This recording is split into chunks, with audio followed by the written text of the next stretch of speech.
Another big story we have been tracking for you, rising water in communities across Missouri and Illinois. We've had crews out all day checking on the flooding in several areas from Old Monroe all the way up to Clarksville. We begin our coverage this afternoon with Russell Kinsall live in Ellsbury. Well, right now here in Ellsbury, Highway P is closed.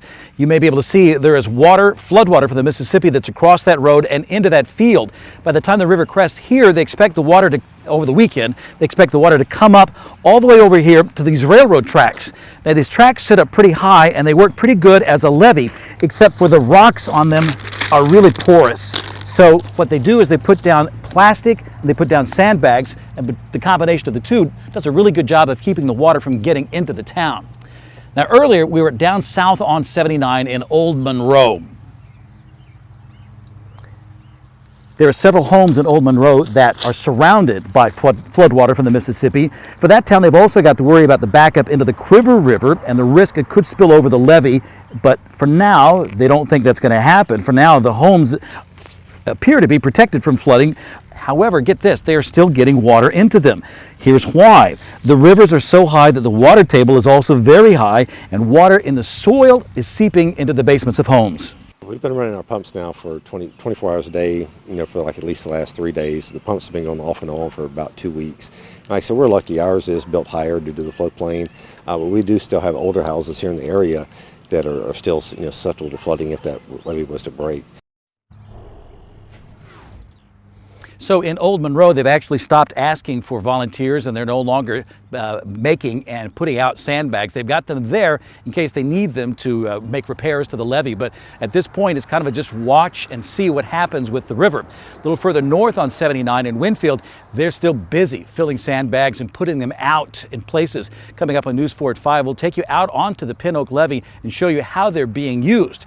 And by the way, we are standing here on these Burlington Northern tracks because traffic on the train tracks have been shut down. We've been told that we have permission to be here because it is safe. The trains are not moving on the tracks. That's why we're standing here.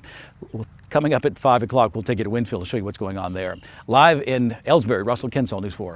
And now we want to take you up in Sky Zoom 4 to see the flooding in Lincoln County from above. Start here in Old Monroe. Russell was talking about. You see farmland underwater, farm buildings, homes just surrounded by water. Similar scene here in Winfield, floodwater taking over areas where people live. Homes obviously taking in water. Folks working hard, filling the sandbags here. And finally in Foley, in some areas, hard to make out a baseball field, and nearby homes and barns also taking in a lot of water.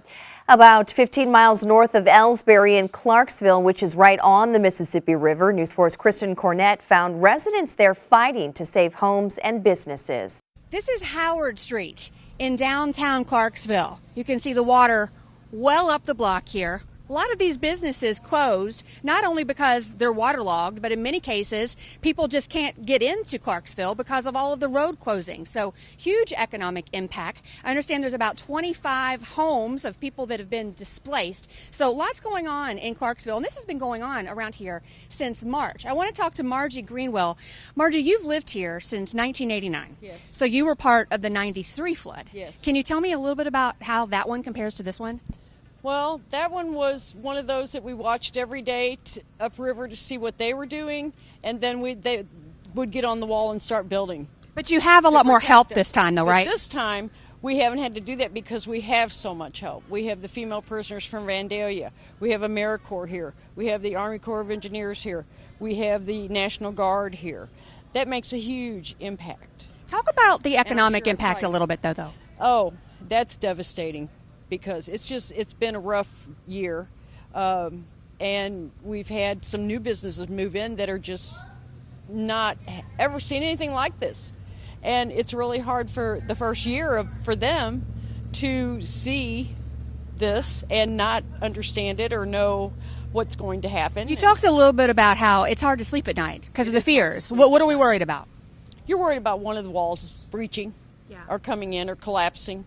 And so today are spending a lot of time today kind of going around and checking for soft spots. So far, so good. Right. We're looking at the leaks, see what we got, make sure we have enough pumps. I keep stressing pumps down here in the lowest part.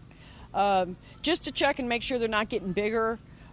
Seeing if there's anything we can do to kind of slow it up, because you're always going to have seepage, always. Thank you, Margie. So Good luck. however it works out, it will, but we have a good feeling. Well, So- I do want to mention that Clarksville has received some new information on the river. It's expected to crest now at 37.3 feet Monday afternoon. The record high from 93, 37.7. That would put us at the second highest crest in recorded history. In Clarksville, Kristen Cornett, News 4.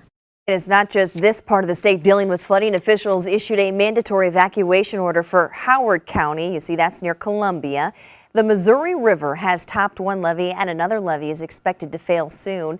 Evacuation orders were issued for residents in Franklin, New Franklin, and those living in a 5-mile stretch along Highway 5 from the Boonville Bridge to New Franklin.